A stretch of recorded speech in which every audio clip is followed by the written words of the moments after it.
Before I joined the Parliament, I was at the Australian Services Union for many years, and before that I was a clerical and admin worker, so I was a rank and file member of my union. I was a councillor in local government before I came into this place. I'd worked in film and television for a long time in my working life since I was a young lad. I won an AFI award for editing on Mad Max. Probably realised I wanted to become an MP when I was on local council, and I realised that the very issues, which were planning issues that I stood on, were things that really the council couldn't address, that the state government had the power. I felt a bit of a natural progression from being in an elected position in the union movement to being an elected representative for my local community. Government regulation was the actually prompting factor for me to get involved in politics, and I did that in my 20s, and I've been actively involved in political debate ever since. It's been a pretty hectic time being a parliamentarian, first time. There's a lot to learn in the first year. When I was first elected, I was elected the government whip in the upper house, so that certainly threw me in the deep end, but it was a great opportunity to learn how the procedures of the House run and how the Parliament operates. The history of this place is immense. This is a fabulous building. When I sit in the Legislative Council, I can't help but be inspired and in awe of what's come before me and who's come before me. I'm sort of used to having a busy job all my working life, but this takes it up a level.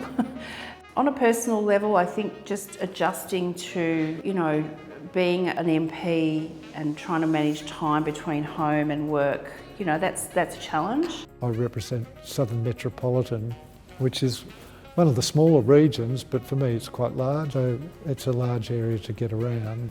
Well, I think the biggest challenge for a parliamentarian in this situation has been able to communicate with your electorate. Prior to this outbreak, I would sometimes drive 700 kilometres a day to reach people in my electorate. And when asked where my office was, I said it's in my car. My office is 4 wheels. I even had a printer and a scanner in the car. I think that there's been some really amazing moments in the Parliament around really significant issues or events. They're the times where the Parliament really rises to the occasion and the politics are put aside. Making your maiden speech, that's the most important thing any politician can do, and it's a nerve-wracking experience. It's also actually been very inspiring to be on numerous committees in the Legislative Council. Well, I think just actually getting to Parliament and being here and being able to speak for people that don't really have a voice. I think to roll my sleeves up and work really hard in the 2 portfolios that I have, which is workplace safety and early childhood. I think governments need to get out of the way of people's lives by and large, so I'll always be working to ensure that the individual is supreme, not government. It's an interesting life in Parliament. It's harder work in some ways than I imagined, but it's something that I really love doing and look forward to doing more of it in the future.